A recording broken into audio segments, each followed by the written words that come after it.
Hello everyone, स्वागत है आप लोग का फिर से एक नए क्लास में। तो आज हम फिर से लेकर आ चुके हैं जीके का आप लोगों के लिए टॉप 40 प्रश्न। ठीक है, तो इसमें आप लोगों को टोटल 40 क्वेश्चन देखने को मिलेगा, जो कि काफ़ी इम्पोर्टेंट है एग्ज़ाम की दृष्टि से। तो अगर चैनल पे आप लोग नए होंगे तो चैनल को सब्सक्राइब कर लीजिएगा और एक वीडियो पे लाइक ज़रूर कर दीजिएगा। तो चलिए पहला क्वेश्चन से स्टार्ट करते हैं और आप लोग अपना मेरे साथ आंसर देते रहिएगा। तो प्रश्न नंबर 1 को पढ़िए, क्या है? एक पोलो टीम में कितने खिलाड़ी होते हैं बताइएगा? 4, 7, 8 या 6? तो आप लोग जल्दी से बताइएगा, पोलो टीम में खिलाड़ियों की संख्या कितनी होती है? तो दोस्तों आप लोगों को याद रखना है, इसमें 4 प्लेयरों की संख्या होती है। ठीक है, तो आप लोगों को पता चल चुका है एक पोलो टीम में 4 प्लेयर होते हैं। तो इसका ऑप्शन आप लोग ए सही कीजिएगा, जो कि 100% सही होने वाला है। चलिए अब अगला प्रश्न की तरफ चलते हैं। 2 नंबर प्रश्न को देखिएगा और बताइएगा आप लोग इसका क्या आंसर होगा। तो 2 नंबर प्रश्न क्या है, पढ़िएगा। पृथ्वी से चंद्रमा का कितना भाग देखा जा सकता है बताइएगा? 57% या 50% या 20% या 90%? तो आप लोग बताइएगा, पृथ्वी से चंद्रमा को 57% तक ले देखा जा सकता है। ठीक है, यानी कि 57% भाग पृथ्वी से चंद्रमा का देखा जा सकता है। तो ऑप्शन ए को आप लोग करेक्ट कीजिएगा, जो कि 100% सही होने वाला है, 57%। ठीक है दोस्तों, आप लोगों को याद रखना है। चलिए अब अगला प्रश्न की तरफ चलते हैं। अगला प्रश्न अब 3 नंबर आप लोगों को दिख रहा होगा, आप लोग पढ़िएगा और बताइएगा। 3 नंबर प्रश्न क्या है? प्रश्न है, आम बजट कौन पेश करता है बताइएगा? प्रधानमंत्री जी या राष्ट्रपति करते हैं या गृह मंत्री या वित्त मंत्री? तो देखिए दोस्तों, जो आम बजट होता है उसे पेश करते हैं वित्त मंत्री। ठीक है, तो आप लोगों को ऑप्शन डी सही करना है, वित्त मंत्री, जो कि 100% आप लोगों का सही आंसर होने वाला है। आप लोग याद रखिएगा इनका नाम, वित्त मंत्री, और ऑप्शन डी को आप लोग राइट कीजिएगा। चलिए आगे बढ़ते हैं। अब 4 नंबर प्रश्न। 4 नंबर प्रश्न को देखिएगा और बताइएगा। 4 नंबर प्रश्न क्या है? भारत में तंबाकू की खेती की शुरुआत किसने की थी बताइएगा? अंग्रेज़ों ने या पुर्तगालियों ने या मुग़लों ने या मौर्य वंश ने? तो आप लोगों को याद रखना है, भारत में तंबाकू की खेती का शुरुआत पुर्तगालियों ने किया था। ठीक है, तो ऑप्शन आप लोगों को बी सही करना है, पुर्तगालियों ने। ठीक है, आप लोग याद रखिएगा। चलिए अगला प्रश्न। और अभी तक ले जितने भी भाई चैनल पे नए हैं तो सब्सक्राइब कर दीजिएगा और एक लाइक ज़रूर करके आप लोग कंटिन्यू क्लास को कीजिएगा और वीडियो के अंत तक ले बने रहिएगा। काफ़ी इंपॉर्टेंट प्रश्न हम लेकर आए हैं। तो अब 5 नंबर प्रश्न को देखिए और बताइए। प्रश्न है, राइट ऑफ मैन नामक पुस्तक की रचना किसने की बताइएगा? रॉबर्ट क्लाइव या थॉमस पेन या रॉबर्ट ब्रदर्स या इनमें से कोई नहीं? तो दोस्तों आप लोगों को याद रखना है, राइट ऑफ मैन पुस्तक के लेखक हैं, आप लोगों को बताना है थॉमस पेन। ठीक है, तो आप लोगों को ऑप्शन बी को सही करना है और इनका नाम याद रखना है, थॉमस पेन। ठीक है, तो आप लोगों को ऑप्शन बी दिख रहा होगा और इनका नाम याद रखिएगा। काफ़ी अच्छा प्रश्न है, जो कि पुस्तक से जितने भी राइटर हैं उनका एग्ज़ाम में प्रश्न बनता है। अब आ चुके हैं हम लोग 6 नंबर प्रश्न को। 6 नंबर प्रश्न को देखिएगा और बताइएगा। 6 नंबर प्रश्न क्या है, पढ़िए। भारत के वित्त आयोग का गठन कौन करता है बताइएगा? राष्ट्रपति या प्रधानमंत्री या वित्त मंत्री या गृह मंत्री? तो आप लोगों को याद रखना है, वित्त आयोग का गठन करते हैं भारत में राष्ट्रपति। ठीक है, तो आप लोगों को इनका नाम याद रखना है। ऑप्शन ए इसका सही आंसर होगा, राष्ट्रपति जी वित्त आयोग का गठन करते हैं। और पूछ दे कि वित्त आयोग का आर्टिकल कौन से में है, तो आप लोगों को याद रखना है आर्टिकल 280 आर्टिकल में वित्त आयोग शामिल है। ठीक है दोस्तों, आप लोग यह भी याद रखिएगा। चलिए अब अगला प्रश्न देखते हैं, 7 नंबर। 7 नंबर प्रश्न को देखिएगा और बताइएगा। 7 नंबर प्रश्न क्या है? संविधान का निर्माण करने वाला विश्व का प्रथम देश कौन सा है बताइएगा? अमेरिका था या चीन या जापान या भारत? तो देखिए, सर्वप्रथम सबसे पहले संविधान का निर्माण करने वाला देश विश्व में अमेरिका देश है। ठीक है, तो आप लोगों को ऑप्शन ए के साथ सही करना है। याद रखिएगा, अमेरिका में आप लोगों को याद रखिएगा 1789 में अमेरिका ने संविधान निर्माण किया था। तो आप लोगों को यह देख लेना है और याद रखना है। बाकी ऑप्शन के हिसाब से आप लोग देख लीजिए, ऑप्शन ए इसका सही आंसर होने वाला है। अब देखिएगा आप लोग 8 नंबर प्रश्न क्या है। 8 नंबर प्रश्न है, भारत में किस प्रकार का लोकतंत्र है। तो आप लोगों को याद रखना है, भारत में अप्रत्यक्ष लोकतंत्र है, यानी कि प्रतिनिधियों का यहाँ पे चुनाव करके तब किया जाता है चुनाव, ठीक है। तो आप लोगों को अप्रत्यक्ष लोकतंत्र याद रखना है भारत का। आगे बढ़ते हैं अब 9 नंबर प्रश्न। 9 नंबर प्रश्न को देखिए और बताइए। 9 नंबर प्रश्न क्या है, अजंता की गुफाएं कहाँ स्थित है, बताइएगा। उत्तर प्रदेश या गुजरात या महाराष्ट्र या पंजाब। तो देखिए अजंता की गुफाएं स्थित है आप लोगों का कहाँ पे, आप लोग बताइएगा महाराष्ट्र में, ठीक है। तो आप लोगों को ऑप्शन सी के साथ सही करना है और याद रखना है इसका सही आंसर महाराष्ट्र में स्थित है अजंता की गुफाएं। चलिए अब नेक्स्ट प्रश्न की तरफ चलते हैं। 10 नंबर 10 नंबर प्रश्न को पढ़िए और बताइए। 10 नंबर प्रश्न है, हवाई जहाज का आविष्कार सर्वप्रथम किस देश में हुआ, बताइएगा।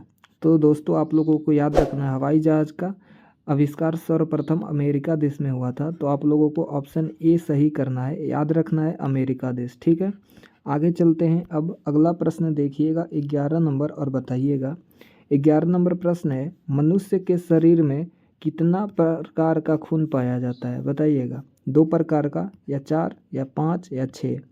तो देखिए मनुष्य के शरीर में टोटल 4 प्रकार का ब्लड पाया जाता है। तो आप लोगों को ऑप्शन बी को सही करना है और याद रखना है 4 प्रकार के ब्लड पाए जाते हैं। चलिए अब अगला प्रश्न देखते हैं 12 नंबर। 12 नंबर प्रश्न को पढ़िए, साइंस का काफ़ी अच्छा प्रश्न है। तो देखिए प्रश्न है, रक्त का पीएच मान कितना है, बताइएगा। 5 या 7.4 या 9.4 या 14। तो आप लोगों को याद रखना है रक्त का पीएच मान होता है 7.4। तो आप लोगों को ऑप्शन बी सही करना है और याद रखना है 7.4 इसका पीएच मान। चलिए अब अगला प्रश्न देखते हैं 13 नंबर। 13 नंबर प्रश्न क्या है, पढ़िए और आंसर दीजिए। मनुष्य ने पहली बार चंद्रमा पर कब उतरा था, बताइएगा।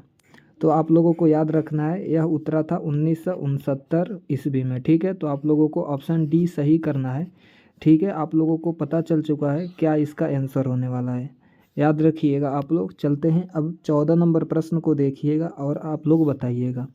14 नंबर प्रश्न क्या है दोस्तों, पढ़िए। पेट्रोल को हिंदी में क्या कहते हैं, बताइएगा। मिट्टी का तेल या सीला तेल या कड़वा तेल या इनमें से कोई नहीं। तो आप लोगों को पता होगा पेट्रोल को हिंदी में बोलते हैं सीला तेल, ठीक है। सीला तेल के नाम से जाना जाता है पेट्रोल को। तो आप लोगों को ऑप्शन बी को सही करना है, ठीक है, याद रखिएगा। आगे चलते हैं अब अगला प्रश्न 15 नंबर देखिए और बताइए। तो 15 नंबर प्रश्न क्या है, कौन सा देश के आधे भाग में सुबह और आधे भाग में शाम होती है, बताइएगा। तो आप लोगों को याद रखना है रूस देश में आधे भाग में सुबह और आधे भाग में शाम होती है। तो आप लोगों को ऑप्शन बी सही करना है, जो कि 100% सही होने वाला है दोस्तों। अभी तक लाइक नहीं किए हैं तो लाइक ज़रूर कर दीजिएगा, जिससे हमें मोटिवेशन मिलता है कि आप लोगों के लिए ऐसे ही वीडियो लेकर आ सके, ठीक है। इसलिए लाइक ज़रूर कीजिएगा। बाकी आप लोग 16 नंबर को देखिएगा और बताइएगा। प्रश्न है, भारत का सबसे बड़ा बांध कौन सा है, बताइए। टिहरी बांध या हीराकुंड या भाखड़ा नगर बांध या इनमें से कोई नहीं। तो आप लोगों को याद रखना है हीराकुंड बांध भारत में सबसे बड़ा बांध है, ठीक है। तो आप लोगों को ऑप्शन बी याद रखना है, यह महानदी पे स्थित है हीराकुंड बांध। और सबसे लंबा बोल दे तो यह टिहरी बांध हो जाएगा। तो बाकी ऑप्शन के हिसाब से देख लीजिए, ऑप्शन बी होगा। क्वेश्चन के हिसाब से जैसे पूछा है आप लोग बी को सही कीजिएगा, हीराकुंड बांध। याद रखिएगा हीराकुंड बांध का नाम, जो कि काफ़ी एग्जामों में पूछ चुका है। अब देखिएगा 17 नंबर प्रश्न और बताइएगा। 17 नंबर प्रश्न क्या है, संसद का सदस्य बनने के लिए न्यूनतम उम्र क्या है, बताइएगा। 18 होना चाहिए या 21 या 25 या 28 सॉरी। तो देखिए संसद का सदस्य बनने के लिए न्यूनतम आयु होना चाहिए कितना, तो आप लोग बताइएगा 25 वर्ष, ठीक है। 25 वर्ष आप लोगों का न्यूनतम आयु होगा, तब संसद बन सकते हैं, सदस्य बन सकते हैं संसद में।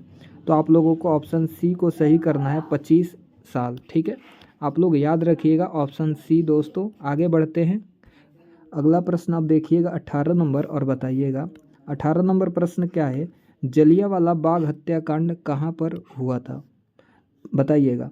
तो आप लोग याद रखिएगा, जलियांवाला बाग हत्याकांड हुआ था अमृतसर में, पंजाब के अमृतसर में जलियांवाला बाग हत्याकांड हुआ था। कब? 13 अप्रैल 1919 में जलियांवाला बाग हत्याकांड हुआ था। ठीक है, आगे चलते हैं। आप लोगों को ऑप्शन ए सही करना है इसका और याद रखना है जो हम बताए हैं। अगला प्रश्न अब देखिएगा 19 नंबर, और 19 नंबर को पढ़िए और ऑप्शन को तब आप लोग आंसर बताइएगा। 19 नंबर प्रश्न है, मनुष्य के शरीर का सबसे व्यस्त अंग कौन सा है? तो आप लोगों को याद रखना है मस्तिष्क। ठीक है, मस्तिष्क मानव शरीर का सबसे व्यस्त अंग है, तो ऑप्शन आप लोगों को ए सही करना है और याद रखना है मस्तिष्क। चलिए अब 20 नंबर प्रश्न को देखिएगा और बताइएगा। 20 नंबर प्रश्न क्या है, सबसे ज़्यादा विटामिन सी किस फल में पाए जाते हैं, बताइएगा। अमरूद या संतरा या अंगूर या सेब में? तो देखिए सबसे अधिक विटामिन सी पाया जाता है, आप लोग बताइएगा संतरा में। ठीक है, तो आप लोगों को बी सही करना है और याद रखना है संतरा में विटामिन सी सबसे अधिक मात्रा में, प्रचुर मात्रा में पाई जाती है। ठीक है, आगे चलते हैं। अब 21 नंबर प्रश्न को देखिएगा और आंसर दीजिएगा। 21 नंबर प्रश्न है, कोरोना वैक्सीन की खोज सबसे पहले किस देश में हुई, बताइएगा। अमेरिका में या भारत या चीन या रूस? तो दोस्तों आप लोगों को याद रखना है कोरोना की शुरुआत चीन से ही हुआ है और वैक्सीन की खोज सबसे पहले चीन में ही हुआ था, तो आप लोगों को ऑप्शन सी सही करना है। चलिए आगे बढ़ते हैं। अगला प्रश्न देखिएगा 22 नंबर, और आप लोग 22 को पढ़ के आंसर बताइए। प्रश्न क्या है, ट्रैफिक सिग्नल की शुरुआत सबसे पहले किसने की थी, बताइएगा। यानी कि किसके लिए हुआ था, जल मार्ग पे या सड़क मार्ग या रेलवे मार्ग या हवाई मार्ग? तो दोस्तों आप लोगों को याद रखना है यह सबसे पहले रेलवे मार्ग के लिए ट्रैफिक सिग्नल की शुरुआत की गई थी, तो सबसे पहले आप लोगों को याद रखना है रेलवे मार्ग में हुआ था। ठीक है, समझ में आ चुका होगा, ऑप्शन सी आप लोगों को सही करना है। चलते हैं अब अगला प्रश्न देखिएगा 23 नंबर। 23 नंबर प्रश्न क्या है, नालंदा विश्वविद्यालय कहाँ स्थित है, बताइएगा। तो दोस्तों आप लोगों को याद रखना है यह स्थित है बिहार में। ठीक है, और बिहार में स्थित है, तो आप लोगों को ऑप्शन सी के साथ सही करना है। और किसने बनवाया था, तो आप लोगों को याद रखना है कुमार गुप्त ने बनवाया था यह। ठीक है, तो कुमार गुप्त का आप लोगों को नाम याद रखना है, जो कि नालंदा विश्वविद्यालय की स्थापना किए थे। यह गुप्त वंश से संबंधित है, यह भी आप लोगों को याद रखना है। ठीक है, समझ में आ चुका होगा। चलिए अब अगला प्रश्न देखते हैं 24 नंबर। 24 नंबर प्रश्न को पढ़िए और आंसर दीजिए। प्रश्न है, ऐसा कौन सा जीव है जो कभी पानी नहीं पीता है, बताइए। लोमड़ी या जिराफ या लोमड़ी या कंगारू चूहा? तो आप लोगों को आंसर देना है कंगारू चूहा जो कभी पानी नहीं पीता है। ठीक है दोस्तों, तो आप लोगों को ऑप्शन डी सही करना है और इसका नाम याद रखना है कंगारू चूहा। चलिए अब 25 नंबर प्रश्न को देखिए और बताइए। 25 नंबर प्रश्न क्या है, वर्तमान में दुनिया का सबसे शक्तिशाली देश कौन सा है, बताइएगा। भारत या अमेरिका या चीन या कोरिया? तो आप लोग याद रखिएगा वर्तमान में सबसे शक्तिशाली देश है अमेरिका। ठीक है, तो आप लोगों को ऑप्शन बी सही करना है और याद रखना है अमेरिका देश। ठीक है, जो कि सबसे शक्तिशाली देश में से एक है। अब 26 नंबर प्रश्न पे आ चुके हैं। 26 नंबर प्रश्न को देखिए और बताइए। प्रश्न है, उत्तरी गोलार्ध में सबसे बड़ा दिन कौन सा है, बताइएगा। 21 जून को या 15 मई या 27 जनवरी या 24 दिसंबर? तो आप लोग बताइएगा उत्तरी गोलार्ध में सबसे बड़ा दिन होता है 21 जून को। ठीक है, 21 जून को सबसे बड़ा दिन होता है, तो आप लोगों को ऑप्शन ए सही करना है, जो कि 100% सही होने वाला है। दोस्तों आप लोग को याद रखना है। चलते हैं अब 27 नंबर प्रश्न देखिए और बताइए। 27 नंबर प्रश्न क्या है, किस तिथि को दिन रात बराबर होते हैं? तो आप लोगों को याद रखना है 21 मार्च और 22 सितंबर को दिन रात बराबर होते हैं, तो ऑप्शन आप लोगों को ए के साथ सही करना है, जो कि 100% सही होगा। ठीक है, आप लोगों को याद रखना है इसका आंसर। अब देखिएगा 28 नंबर प्रश्न। 28 नंबर प्रश्न आप लोगों से क्या पूछा है, अरुण ग्रह की खोज कब हुई, बताइएगा। तो आप लोगों को याद रखना है इसकी खोज की गई थी 1781 ईस्वी में, अरूण ग्रह की खोज।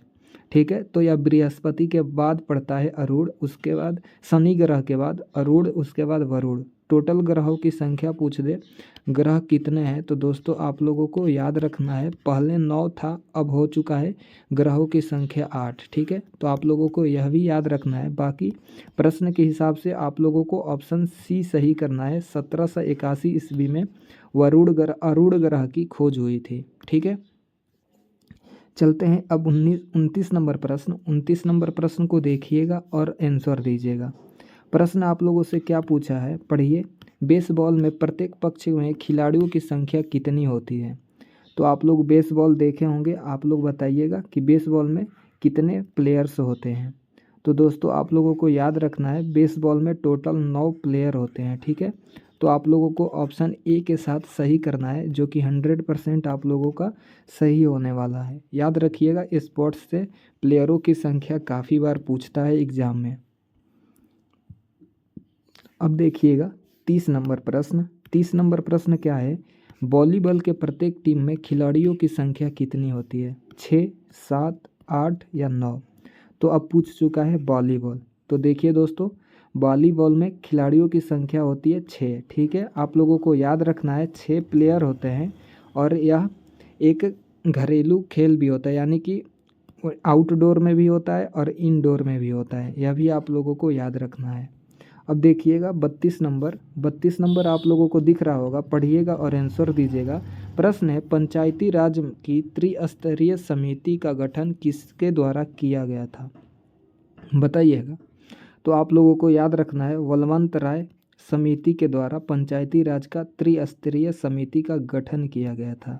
तो आप लोगों को ऑप्शन ए सही रखना है, और याद रखना है इनका नाम बलवंत राय समिति के द्वारा। ठीक है, पंचायती राज का त्रिस्तरीय समिति का गठन किया गया था। अब देखिएगा 23 नंबर प्रश्न को पढ़िए और आंसर दीजिए। प्रश्न है, निम्नलिखित में से किस राष्ट्रपति नियुक्त नहीं करता है? बताइएगा। तो आप लोगों याद रखिएगा ऑप्शन इसमें आप लोगों का सही हो जाएगा उपराष्ट्रपति। ठीक है, उपराष्ट्रपति को राष्ट्रपति जी नियुक्ति नहीं करते हैं, तो ऑप्शन बी आप लोगों को सही करना है। ठीक है, आप लोग याद रखिएगा उपराष्ट्रपति। आगे बढ़िए और 34 नंबर प्रश्न को देखिए और आंसर बताइए। 34 नंबर प्रश्न है, विश्व का पहला गणतंत्र वैशाली में किसके द्वारा स्थापित किया गया था? बताइएगा। तो आप लोगों को याद रखना है लक्ष्मी के द्वारा गणतंत्र वैशाली में इसकी स्थापना किया गया था विश्व में। ठीक है, पहला। तो आप लोगों को ऑप्शन बी याद रखना है। आगे चलते हैं, अब 35 नंबर प्रश्न को देखिए और आंसर दीजिए। 35 नंबर प्रश्न क्या है, पहला इस ईरानी शासक जिसने भारत के कुछ भागों को अपना अधीन किया था उसका नाम बताइए। तो वह था साइरस। ठीक है, साइरस का नाम याद रखिएगा, जो कि पहला ईरानी शासक था। ऑप्शन ए आप लोगों को याद रखना है। चलिए अगला प्रश्न, अब 36 नंबर प्रश्न को देखिएगा और आंसर दीजिएगा। 36 नंबर प्रश्न है, रेड क्रॉस की स्थापना किसने की थी? बताइएगा। तो आप लोगों को याद रखना है हेनरी ड्यूनेट ने रेड क्रॉस की स्थापना किया था। ठीक है, तो रेड क्रॉस डे मनाया जाता है 8 मई को दोस्तों। तो आप लोगों को यह भी याद रखना है रेड क्रॉस डे मनाया जाता है प्रत्येक 8 मई को। ठीक है, काफ़ी बार पूछ चुका है, तो इसे इम्पोर्टेंट कर लीजिएगा, काफ़ी इम्पोर्टेंट प्रश्न बनता है। बाकी आप लोगों से पूछा है रेड क्रॉस की स्थापना किसने किया था? तो हेनरी ड्यूनेट ने किया था। ठीक है, तो आप लोगों को ऑप्शन सी सही करना है।